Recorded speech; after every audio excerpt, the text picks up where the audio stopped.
Good morning friends. आइए शुरू करते हैं कल वाले टॉपिक में जो हम लोग पढ़े थे चार्ज के बारे में। आज उससे आगे हम लोग करंट के बारे में सीखते हैं। आइए, तो आज का टॉपिक है करंट।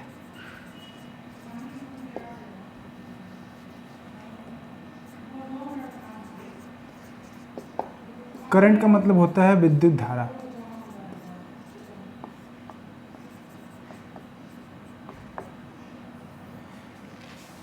एक क्विक रिवीजन करते हैं। कल हम लोगों ने चार्ज के बारे में पढ़ा था। चार्ज क्या होता है? फ्री इलेक्ट्रॉन्स की संख्या को चार्ज कहा जाता है। तो जब ये फ्री इलेक्ट्रॉन्स किसी कंडक्टर के बारे में भी हम लोगों ने पढ़ा था, जिसको हम लोग चालक कहते हैं। जब यही फ्री इलेक्ट्रॉन्स किसी चालक में किसी दर से प्रवाहित होने लगते हैं तो उसी को इलेक्ट्रिक करंट कहा जाता है, विद्युत धारा कहा जाता है। आइए इसकी डेफिनेशन देखते हैं। डेफिनेशन है the rate of flow of electric charges with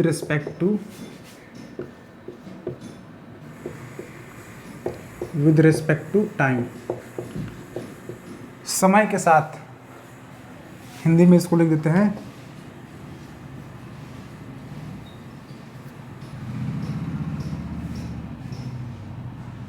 इसको बोल सकते हैं कि आवेश के परिवर्तन दर को विद्युत धारा कहते हैं। आवेश के परिवर्तन दर को विद्युत धारा कहते हैं। या इसको ऐसे भी कह सकते हैं कि the flow of electric current with respect to time. ठीक है, ये सबसे इजी डेफिनेशन है, इसी को हम लोग देखते हैं। आइए, तो इसको आई से, कैपिटल आई से या स्मॉल आई से रिप्रेजेंट किया जाता है। जहाँ बात होती है डीसी की, वहाँ पे कैपिटल आई से रिप्रेजेंट किया जाता है, और जहाँ पे बात होती है एसी की तो वहाँ पे स्मॉल आई से बात रिप्रेजेंट किया जाता है। इसका फॉर्मूला देखते हैं। I is equal to D I is equal to D Q by D T. I is equal to Q by T. इसको हम ऐसे भी लिख सकते हैं कि I is equal to Q by T. कैसे? इसका जो डिफिनेशन के हिसाब से है कि the flow of electric current with respect to time. विद्युत धारा के आवेश के परिवर्तन दर को, आवेश के प्रवाह को या परिवर्तन दर को क्या कहते हैं? आवेश प्रवाह के परिवर्तन दर को, यहाँ पे प्रवाह लिख देंगे, आवेश प्रवाह के परिवर्तन दर को विद्युत धारा कहते हैं। तो देखिए, दिए हुए समय में कितने आवेश प्रवाहित हुए, इसी को क्या कहते हैं? विद्युत धारा कहते हैं, जिसको आई से रिप्रेजेंट किया जाता है। जहाँ where I is equal to current,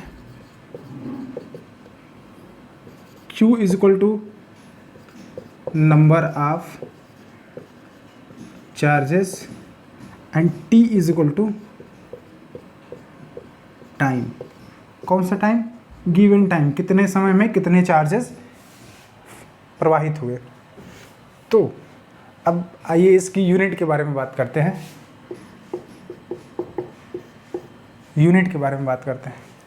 तो चार्ज की यूनिट क्या होती है? कूलाम। और टाइम की यूनिट सेकेंड होती है। तो इसकी यूनिट क्या हो जाएगी? कूलाम पर सेकेंड। इसको हिंदी में लिख सकते हैं कूलाम प्रति सेकेंड। कूलाम प्रति सेकेंड। अब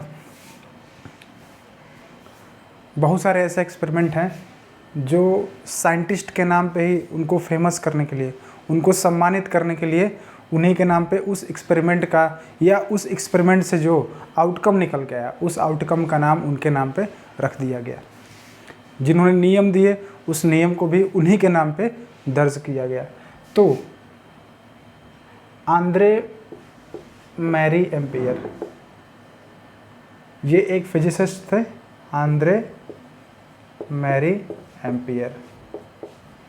इनके नाम पे जो करंट की यूनिट है उसका नाम पड़ गया क्या, एम्पियर पड़ गया।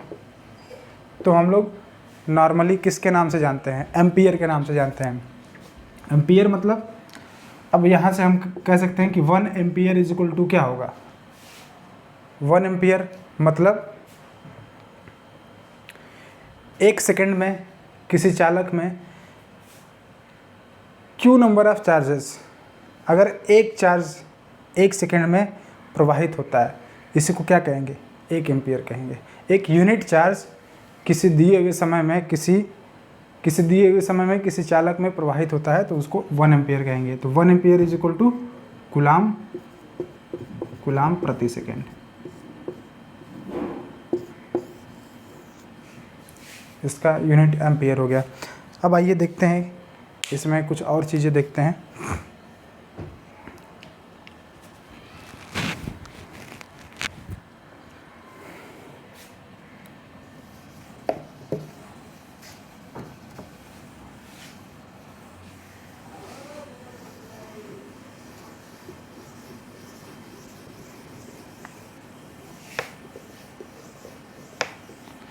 जो इसमें आगे देखते हैं डायरेक्शन ऑफ इलेक्ट्रिक करंट।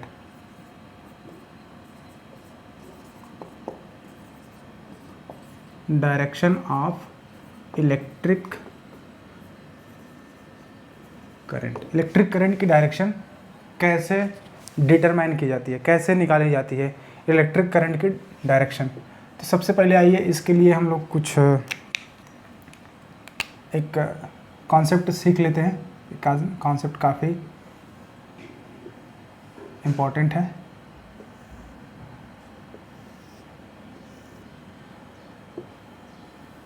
इसमें बहुत सारे ऐसी चीज़ें हैं, आप लोग ऐसा नहीं होगा कि बिल्कुल ही जीरो होंगे। बेसिक से पढ़ रहे हैं मतलब बेसिक की बहुत सारी चीज़ें आपको पता होंगी। यहाँ पे हमने एक पोटेंशियल लगा दिया। पोटेंशियल का मतलब एक यहाँ पे बैटरी लगा दिया। 2 सेल्स हैं तो 2 सेल्स के मोर देन 1 सेल्स के कॉम्बिनेशन को बैटरी बोला जाता है। तो एक हमने बैटरी V लगा दिया, एक यहाँ पे हमने स्विच लगा दिया, इसको लिख सकते हैं स्विच।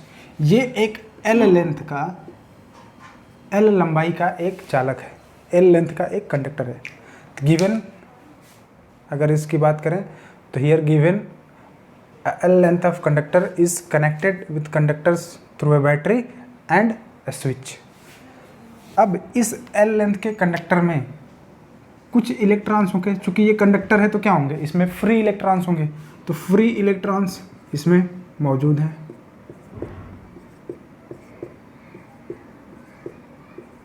देखिए इसमें फ्री इलेक्ट्रॉन्स क्या हैं, विद्यमान है। तो जब ये फ्री इलेक्ट्रॉन्स, जब इनके ऊपर कोई किसी प्रकार का कोई प्रेशर या कोई फोर्स या किसी भी प्रकार का एनर्जी अगर नहीं दिया जाएगा, तो हमने लोगों ने देखा था पिछले कॉन्सेप्ट में चार्ज के कि नॉर्मल कंडीशन में क्या होता है, कोई भी मटेरियल एक न्यूट्रल तरीके से काम करता है, उससे हमें विद्युत झटका नहीं लगता। क्यों? क्योंकि उसमें number of electrons number of protons के बिल्कुल बराबर होते हैं। अगर बात की जाए जब स्विच को ऑन किया जाएगा, यहाँ पे स्विच को ऑन किया जाएगा तो क्या होगा, बैटरी के पॉजिटिव टर्मिनल से इलेक्ट्रॉनों पे क्या है, नेगेटिव चार्ज है। तो नेगेटिव चार्जेस क्या होंगे, अट्रैक्ट होंगे। एक चीज़ हमेशा जानिए कि अगर पॉजिटिव है, लाइक पोल्स हैं, लाइक पोल्स का मतलब एक बराबर पॉजिटिव पोल्स, तो ये क्या करेंगे, ये एक दूसरे को रिपेल करेंगे। रिपेल का मतलब एक दूसरे को दूर करेंगे, धक्का देंगे, एक दूसरे से दूर जाएंगे। अगर 2 लाइक चार्जेस अगर नेगेटिव हैं तो ये भी क्या करेंगे, रिपेल करेंगे। लेकिन यहीं पे अगर दो अनलाइक चार्जेस है, suppose one charge is positive and another one is negative, या यू कहें तो first one is negative and other one is positive, एक नेगेटिव है और दूसरा पॉजिटिव है, तो इस प्रकार के जो चार्जेस होंगे unlike charges, the pair of unlike charges attract each other, ये दोनों क्या करेंगे, एक दूसरे को अट्रैक्ट करेंगे। तो ये तो एक नॉर्मल कॉन्सेप्ट है। तो इसमें क्या होगा, बैटरी का ये देखिए पॉजिटिव टर्मिनल है, हम लोग बैटरी जब पढ़ना शुरू करेंगे तो सीखेंगे, सोर्सेस पढ़ेंगे तो हम सीखेंगे कि कैसे बैटरी का रिप्रेजेंटेशन किया जाता है, सोर्स का कैसे रिप्रेजेंटेशन किया जाता है। बस ये समझिए कि ये बैटरी का जो बड़ी वाली जो साइड है वो बैटरी का पॉजिटिव है, जो छोटी वाली है वो बैटरी का नेगेटिव टर्मिनल है। तो बैटरी के पॉजिटिव टर्मिनल से जब ही हमने स्विच को कनेक्ट किया, ऑन किया, तो क्या हुआ, द इलेक्ट्रॉन्स क्या होंगे, मूव करना शुरू होंगे, किधर, बैटरी के पॉजिटिव टर्मिनल की तरफ। इलेक्ट्रॉन्स मूव कहाँ करना शुरू करेंगे, बैटरी के पॉजिटिव टर्मिनल्स की तरफ, ये अट्रैक्ट होना शुरू करेंगे और ये पूरा का पूरा अट्रैक्शन इस डायरेक्शन में जाएगा। देखिए इस डायरेक्शन में, तो जो डायरेक्शन होगी वो क्या होगी, वो ये डायरेक्शन होगी, किसकी, इलेक्ट्रॉन के प्रवाहित होने की डायरेक्शन होगी।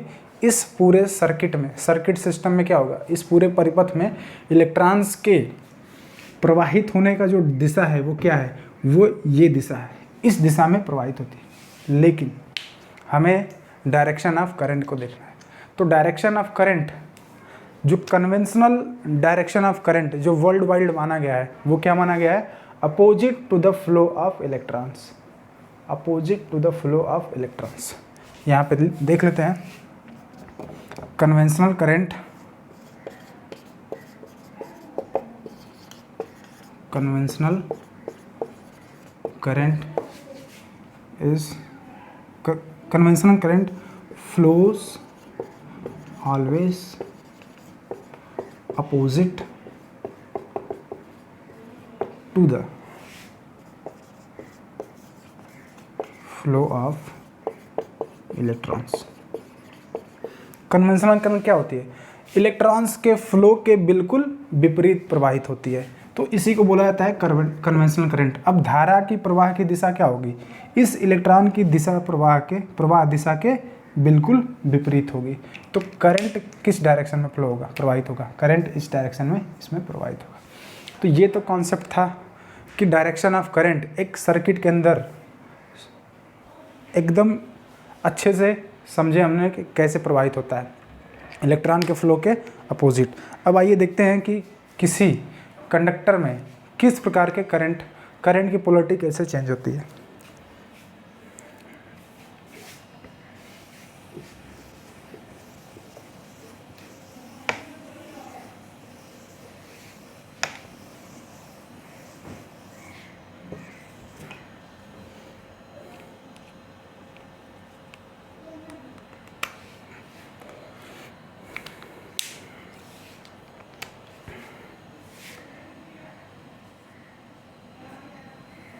सपोज़ मान लीजिए ये एक चालक है, ये एल लेंथ का कोई मटेरियल है, कोई एक कंडक्टर है, चालक है, और इसमें करंट प्रवाहित हो रही है।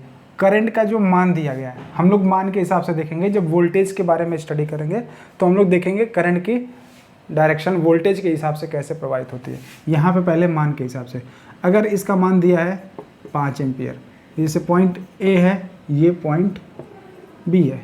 अब पॉइंट ए से बी की तरफ कोई करंट फ्लो हो रही है, प्रवाहित हो रही है 5 एम्पियर।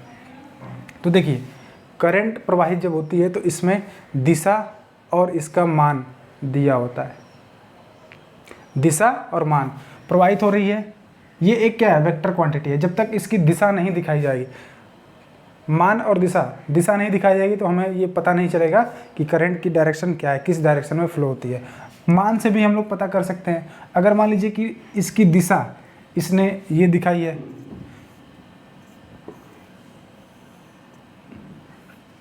एक दूसरे कंडक्टर में लेते हैं जिसका नाम है सी और डी। इसमें ये भी सपोज L लेंथ का कंडक्टर है, इसमें जो करंट की डायरेक्शन है वही सेम दिखाई गई है, लेकिन जो इसका मान दिया है वो क्या दिया है, -5 ampere. -5 ampere year what is means 5 ampere का मतलब यहाँ पे क्या है, 5 एम्पियर का मतलब ये है कि करंट का जो मान है वो नेगेटिव है। करंट का मान क्या है, नेगेटिव है। नेगेटिव होने से इसकी जो डायरेक्शन होगी वो क्या होगी, विपरीत हो जाएगी। जो भी जिस भी डायरेक्शन में फ्लो करा रहा है, प्रवाहित हो रही है करंट, उसके एक्चुअल में क्या है, एक्चुअल में करंट उसके विपरीत डायरेक्शन में फ्लो हो रही है। जिस डायरेक्शन में करंट को इन्होंने प्रवाहित दिखाया है, एक्चुअल में क्या है, रियली में करंट उसके विपरीत दिशा में प्रवाहित हो रही है। तो यहाँ पे जो करंट की डायरेक्शन होगी, एक्चुअल करंट की डायरेक्शन क्या होगी, वो इधर से इधर होगी, डी से सी की तरफ। तो ये तो थी नॉर्मली डायरेक्शन ऑफ करंट मान के आधार पर, और डायरेक्शन के करंट पे हम लोग कैसे निकालेंगे। इसमें और भी चीज़ें हैं, आगे जैसे जैसे टॉपिक्स बढ़ते जाएंगे उसमें हम लोग देखेंगे। अब आइए बात करते हैं टाइप्स ऑफ करंट के बारे में।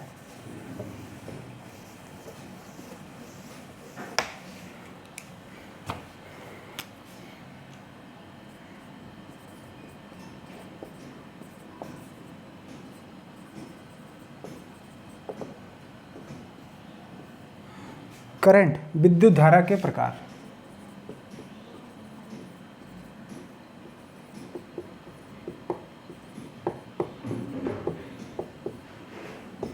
विद्युत धारा के कितने प्रकार के होते हैं, तो देखिए बेसिकली विद्युत धारा 2 प्रकार के होती है। एक होता है डायरेक्ट करंट, डायरेक्ट करंट को बोलते हैं दिष्ट धारा।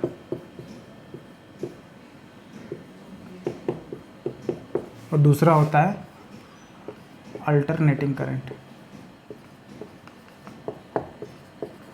अल्टरनेटिंग करंट, इसको बोलते हैं प्रत्यावर्ती धारा, प्रत्यावर्ती धारा।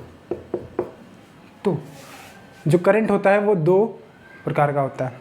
कौन कौन सा, इसको शॉर्ट में हम लोग क्या कह सकते हैं, डीसी कह सकते हैं। एक डीसी होता है और दूसरा एसी होता है। अब ये देखते हैं कि डीसी क्या होता है। पहला देखते हैं डीसी।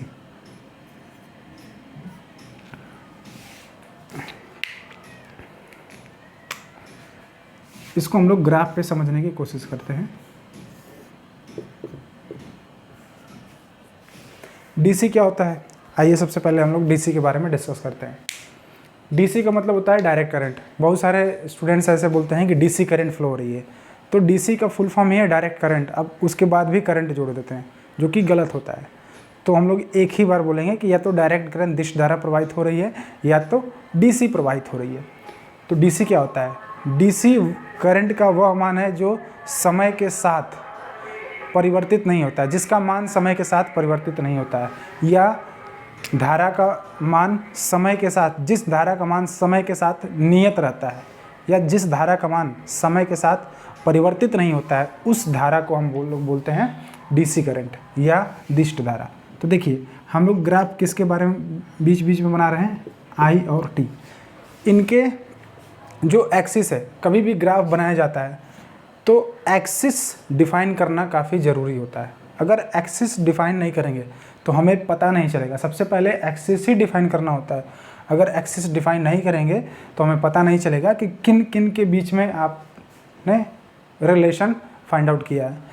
तो जिस धारा का मान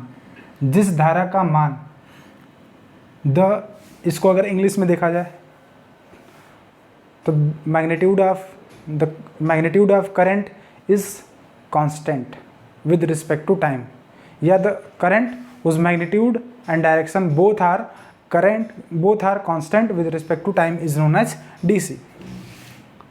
जिसका मान समय के साथ नियत रहे। अगर मान लीजिए ये है 2 एम्पियर्स है, तो देखिए यहाँ पे देखते हैं 1 सेकेंड, ये है 2 सेकेंड, ये है 3 सेकेंड, ये कुछ और सेकेंड, मान लीजिए 20 सेकेंड यहाँ पे हो गया कुछ। तो देखिए कि हर समय पे क्या है, धारा का मान 2 एम्पियर ही है। हर समय पे धारा का मान 2 एम्पियर। प्रत्येक समय पे धारा का मान क्या है 2 एम्पियर, यानी कि समय के साथ साथ जो विद्युत धारा का मान है वो क्या है, नियत है या कांस्टेंट है। इसको बोलते हैं हम लोग डीसी। आइए बात करते हैं एसी की। एसी क्या है, जैसा ऊपर लिखा है अल्टरनेटिंग करंट, प्रत्यावर्ती धारा।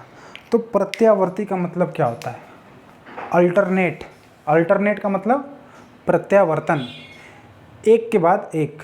जैसे मान लीजिए कि आपके क्लासेस में बोला गया कि इस क्लास में बच्चे अल्टरनेट बेंचेस पे एग्ज़ाम हो रहा है, तो बोला जाएगा कि एग्ज़ाम में अल्टरनेट बच्चे बैठेंगे, बेंचेस पे अल्टरनेट तरीके से बैठेंगे। यानी अगर मान लीजिए ये एक बेंच है, इतने सारे बेंच हैं, तो पहले बेंच पे लड़का बैठेगा, इसको छोड़ के दूसरे बेंच पे, इसको छोड़ के तीसरे बेंच पे, और इसको छोड़ के ये इस बेंच पे। तो क्या बोला जाए कि अल्टरनेट बेंचेस पे बच्चे बैठे हुए हैं।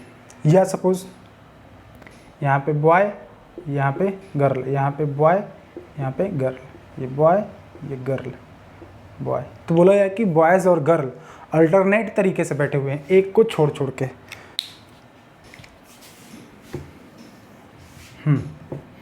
तो एसी क्या होता है, एसी मतलब वह धारा जिसका मान, वह धारा जिसका मान समय के साथ नियत नहीं रहता है। The magnitude of current which is not constant with respect to time. The magnitude of the AC is the current whose magnitude and direction both are not constant with time।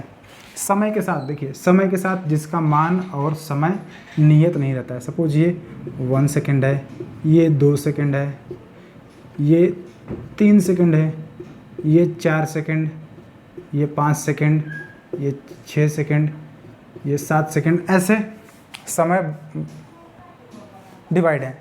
तो देखिए ये 0 सेकेंड पे विद्युत धारा का मान क्या है, 0 है, लेकिन 1 सेकेंड पे विद्युत धारा का मान सपोज ये 2 एम्पियर है, ये 1 एम्पियर है। 1 सेकेंड पे धारा का मान कितना हो जा रहा है, 1 एम्पियर हो जा रहा है।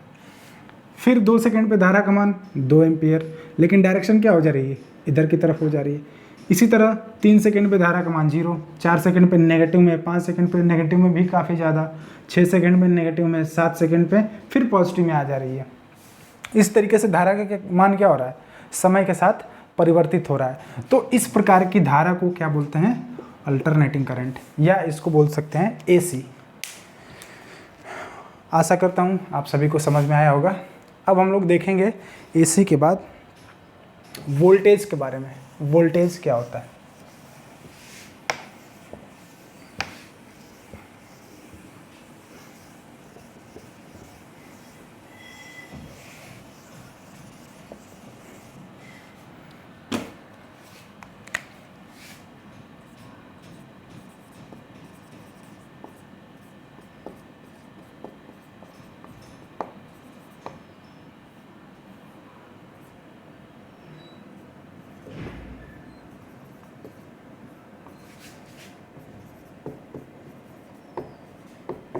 इसे कहते हैं विद्युत विभव।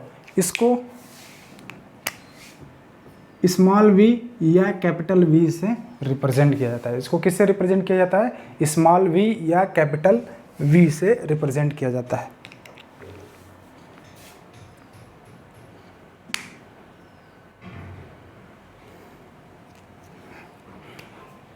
आइए पहले इसको समझते हैं कि ये होता क्या है, पोटेंशियल क्या होता है।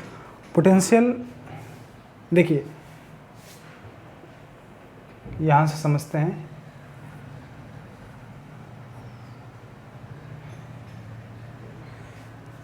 किसी चालक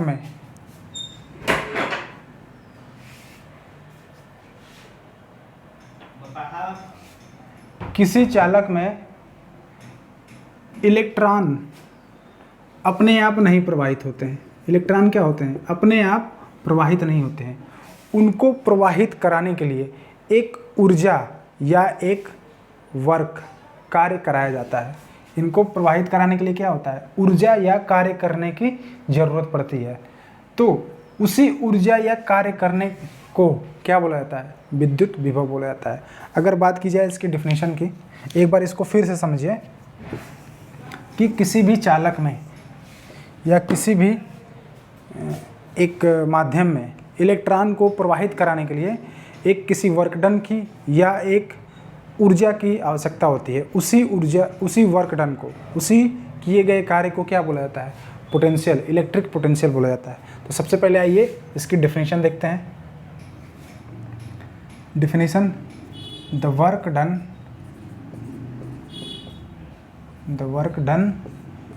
इन moving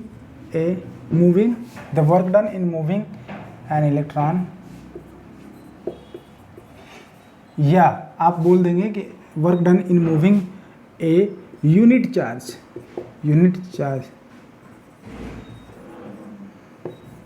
फ्रॉम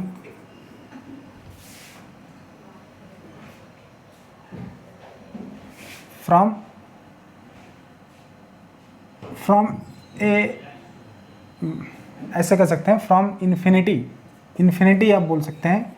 इन्फिनिटी का मतलब किसी अनंत जगह पे है। अनंत जगह का मतलब किसी जगह पे है। The work done in moving a unit charge from infinity to some reference point. The work done in moving an electron or a unit charge from infinity to some reference point is known as electric voltage or potential। Electric voltage और potential. देखिए यहाँ पे important क्या है? Work done. किसी, हिंदी में इसको देखेंगे, किसी यूनिट चार्ज को या किसी इलेक्ट्रॉन को किसी अनंत बिंदु से किसी रेफरेंस पॉइंट में लाने में किया गया कार्य क्या कहलाता है? इलेक्ट्रिक पोटेंशियल या वोल्टेज कहा जाता है। ध्यान से देखिएगा, किसी इलेक्ट्रॉन को या किसी यूनिट चार्ज में बी पॉजिटिव और negative, mostly it will be negative. तो किसी यूनिट चार्ज को इन्फिनिटी से किसी रेफरेंस पॉइंट में लाने में जो किया गया वर्क डन है वही क्या कहलाता है? इलेक्ट्रिक पोटेंशियल कहा जाता है। इसको it is represented by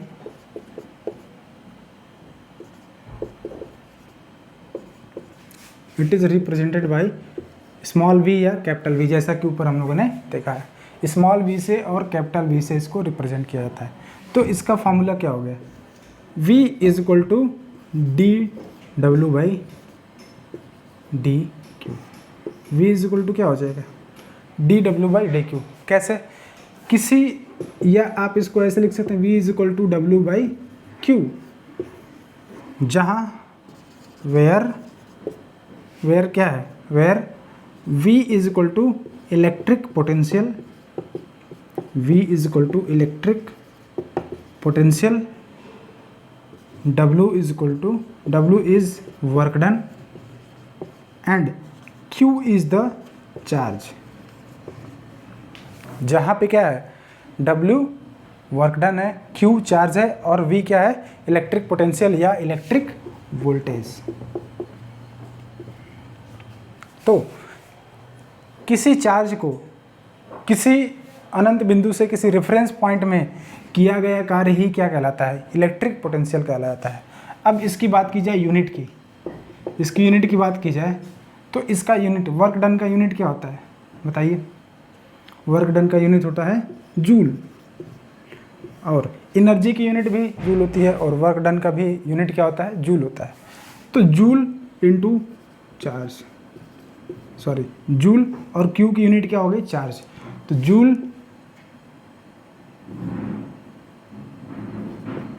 upon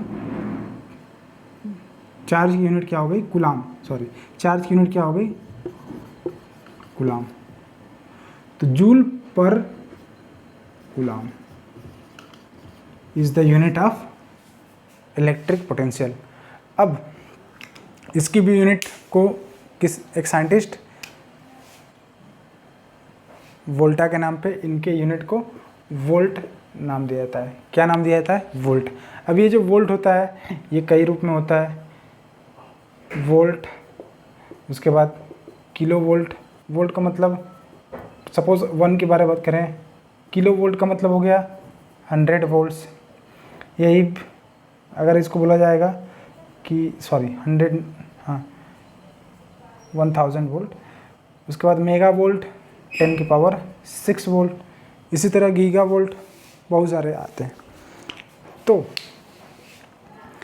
ये तो था इलेक्ट्रिक पोटेंशियल के बारे में। आइए इसके आगे हम लोग और चीज़ें देखते हैं।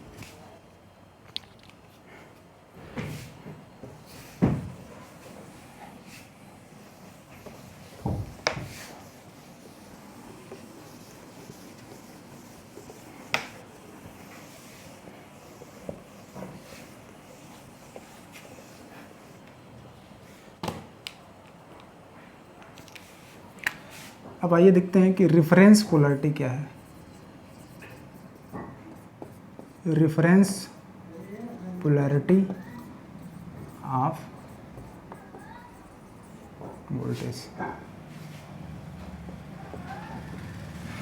वोल्टेज की पोलैरिटी को ज्ञात करना। पोलैरिटी का मतलब वो पॉजिटिव है, नेगेटिव है, किस तरीके से प्रभावित हो रहा है। तो आइए देखते हैं कि सपोज हमारे पास एक चालक है,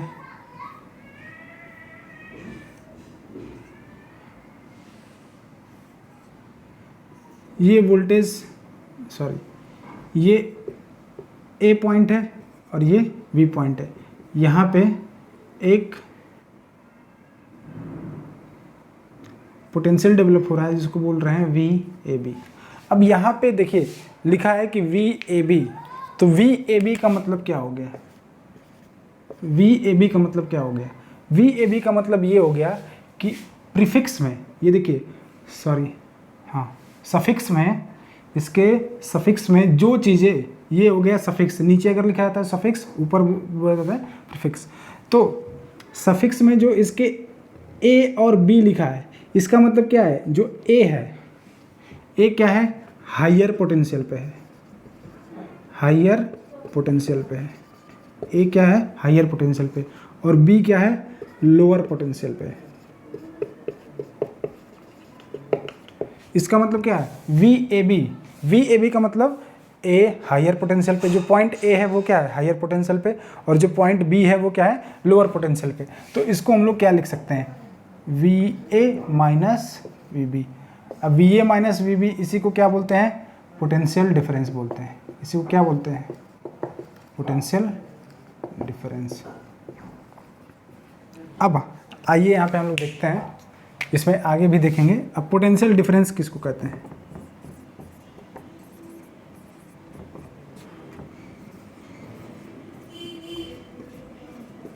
पोटेंशियल डिफरेंस को बोलते हैं विभवांतर। विभवांतर क्या होता है? आइए हम लोग देखते हैं। किसी भी दो बिंदुओं के बीच, सपोज ए और बी, किसी भी दो बिंदुओं के बीच पोटेंशियल के अंतर को, मान लीजिए ये वी ए है और ये वी बी है।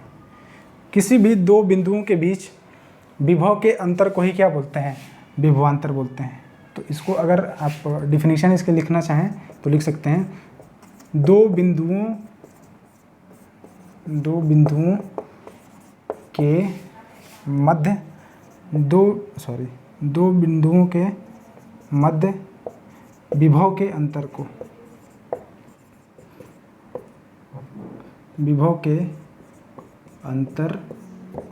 को विभवांतर कहते हैं।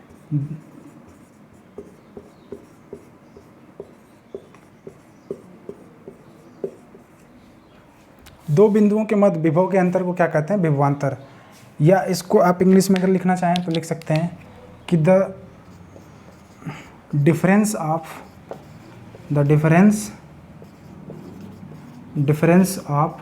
Potential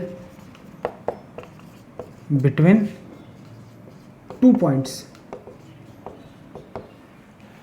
the difference of potential between 2 points is known as potential difference. तो यहाँ पे जाते हैं फिर, तो इसको क्या बोलेंगे, दो, अब इसमें क्या होगी, पोलरिटी क्या होगी, ए हायर पोटेंशियल पे है और बी लोअर पोटेंशियल पे है। अगर सपोज यही दिया है कि वी बी ए, तो वी बी ए का मतलब क्या हो गया, अब अगर यहाँ पे बात किया जाए वी, अब इसको चेंज कर दिया जाए V B A, V B A, V B A का मतलब क्या हुआ, बी जो है हायर पोटेंशियल पे और ए लोअर पोटेंशियल, जो पहले आ रहा है वो हायर पोटेंशियल पे होगा और जो बाद में आ रहा है वो किस पे होगा, लोअर पोटेंशियल पे होगा। तो यहाँ पे हम क्या लिख सकते हैं, V B minus V A. देख लीजिए इसको एक बार,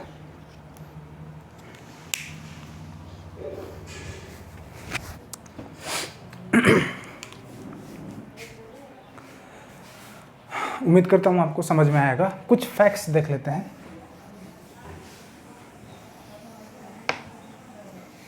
पोटेंशियल से रिलेटेड और करंट से रिलेटेड कुछ फैक्ट्स देख लेते हैं।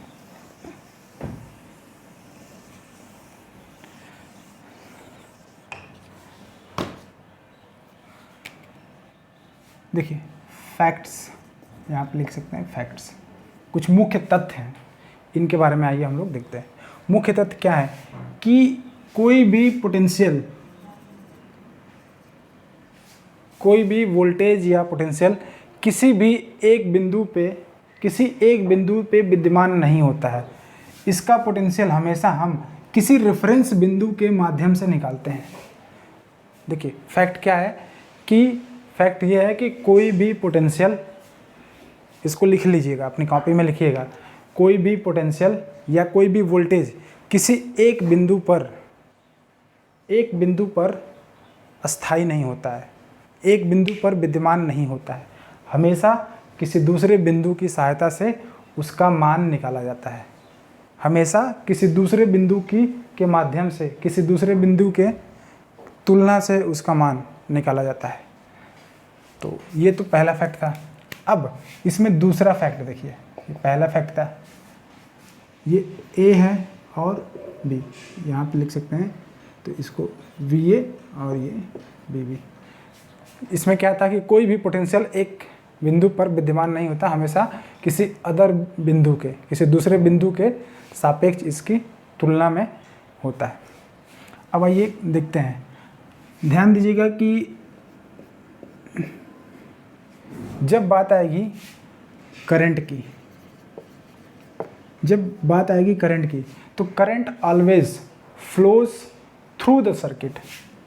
हमेशा ये जो वर्ड आएगा थ्रू आएगा। विद्युत धारा हमेशा किसी परिपथ में प्रवाहित होती है, परिपथ से होकर प्रवाहित होती है, ठीक है। तो जो वर्ड आएगा वो थ्रू होगा। अब इसी तरह वोल्टेज के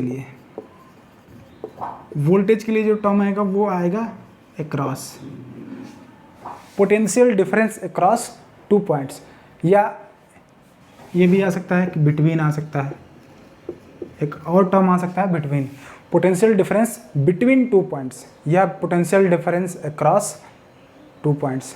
तो ये चीज़ें ध्यान रखिएगा कि करंट और पोटेंशियल दोनों अलग अलग, इसका जब लिखा जाता है, जब आपके इंग्लिश में जब आप लोग लिखेंगे तो इसमें थ्रू और अक्रॉस बिटवीन का ध्यान जरूर रखेंगे। तो ये तो सिंपल फैक्ट्स थे। अब आइए हम लोग देखते हैं कि टाइप्स ऑफ पोटेंशियल, वोल्टेज कितने प्रकार का होता है, इसको आइए हम लोग देखते हैं।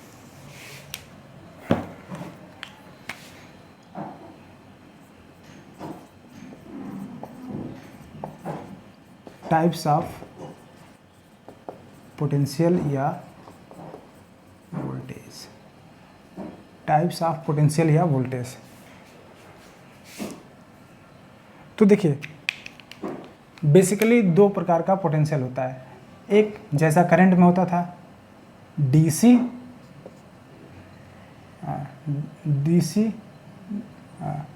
Direct potential, direct current, DC voltage,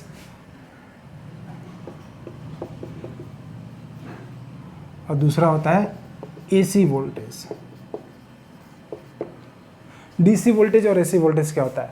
समय के साथ जिस वोल्टेज का मान समय के साथ नियत रहता है, इसको बोलते हैं दिष्ट धारा विभव, ठीक है, डायरेक्ट करंट वोल्टेज बोलते हैं।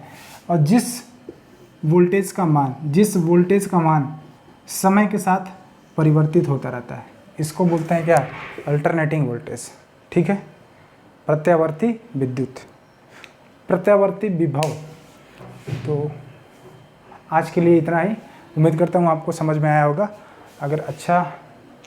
अगर इसमें कोई टॉपिक छूट रहा होगा तो आप कमेंट बॉक्स में कमेंट करके बता सकते हैं, उसको कवर कर लिया जाएगा। Thank you.